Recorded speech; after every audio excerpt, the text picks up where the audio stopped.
ఇది చూడు ఇక్కడ పాపం ఆమె మరి తల్లి అనాలనా కషాయ అనాలనా లేకపోతే ఏమనాలో మీరే చెప్పండి. బిడ్డ ఏడుస్తున్నాడని చెప్పేసి పొయ్యిలేస్తారా? వేస్తారు ఎవరైనా పొయ్యిలా? ఏడుస్తున్నాడనే కోపంతో బిడ్డను మంటల్లో వేసిన తల్లి. ఇంకా చూడులికి ఎంత తల్లి అంటే చిన్న గాయమైతే కొడుక్కో బిడ్డకో కడుపులో పుట్టినటువంటి బిడ్డకి చిన్న గాయమైతేనే తల్లడిస్తుంది ఆ పానం అంతా. తల్లికైనా కానీ తండ్రికైనా కానీ. తల్లికి ఎక్కువ ఉంటుంది, తండ్రి కంటే ఎక్కువగా పిల్లలకు సంబంధించినటువంటి ఏమైనా అయితే తట్టుకోలేదు తల్లి.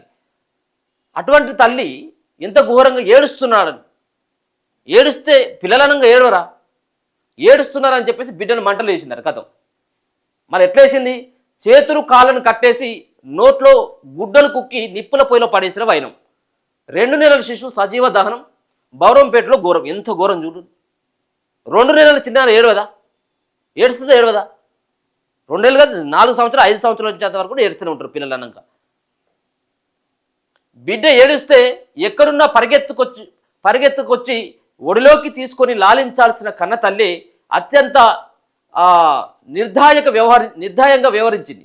ఏడుస్తున్నాడనే కోపంతో 2 నెలల బిడ్డను కాళ్ళు చేతులు కట్టేసి నోట్లో గుడ్డలు కుక్కి మంటలో పడేసింది. తల్లి కోపానికి ఆ బిడ్డడు సజీవ దహనమైపోయిండు. దుండిగల్ పరిధిలో బౌరంగపేటలో ఘోరం జరిగింది. పోలీసులు చెప్పినటువంటి వివరాలు చూస్తే మధ్యప్రదేశ్లోని బీనా స్టేషన్ సాగర్ జిల్లా నౌగామి గ్రామానికి చెందినటువంటి రాజేంద్ర ఆదివాసీ మమత దంపతులు నెల క్రితం తమ 2 నెలల కుమారుడు సూర్యతో కలిసి బౌరంపేట ప్రాంతానికి వలస వచ్చిందట. బౌరంపేట ఓఆర్ఆర్ రింగ్ రోడ్డును ఆనుకుని నిర్మాణంలో ఉన్న సానరెల్లి హైరేజ్ అపార్ట్మెంట్స్లో కూలి పనులుగా పనిచేస్తున్నారు. భవన నిర్మాణదారులు కట్టించిన రేకుల షెడ్యూల్లోనే వారు ఉంటున్నారు.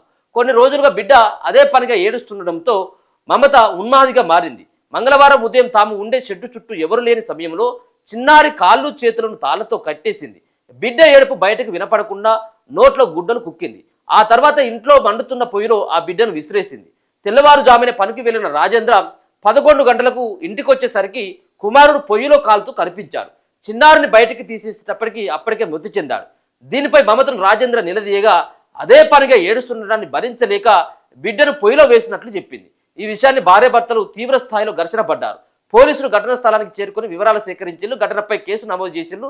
తల్లి మమత మానసిక పరిస్థితిపై ఆరా తీస్తున్నారు. కుమారుడిని చంపడం వెనుక బలమైన కారణాలు ఏమైనా ఉన్నాయేమోనని తెలుసుకునేటువంటి ప్రయత్నం చేస్తా ఉన్నారు. ఇది ఎక్కడి సమాజం? ఇది ఇక్కడ తల్లేనా అసలు? ఈమె ఏడుస్తున్నారని ఎవరైనా పొయ్యిలేస్తారా? చంపుతారా ఎవరైనా కొడుకుని? 2 నెలలు ఉన్నటువంటి ఒక పసిగందు, 2 నెలలు 60 రోజులు ఉన్నటువంటి పసిగందుని ఏడుస్తున్నాడని చెప్పేసి మామూలుగా కాదు. ఇక మన పొయ్యిలేస్తే ఎట్లాగ మొత్తుకుంటాడు కదా, చుట్టుపక్కల ఎవరైనా వస్తారు కావచ్చని నోట్లే గుడ్డలు కుక్కి ఇక మరి కాళ్ళు చేతులు ఏమన్నా కట్టేయకపోతే ఇంకా అటు ఇటుకి ఇట్లా బయటకు ఏమైనా వస్తాడు కావచ్చని ఉద్దేశంతో బొరుకుంటా మొత్తం కాళ్ళు చేతులు కట్టేసి నోట్లో గుడ్డలు కుక్కి పాశవికంగా బిహేవ్ చేసింది అనుకోరాదు. చాలా దారుణం.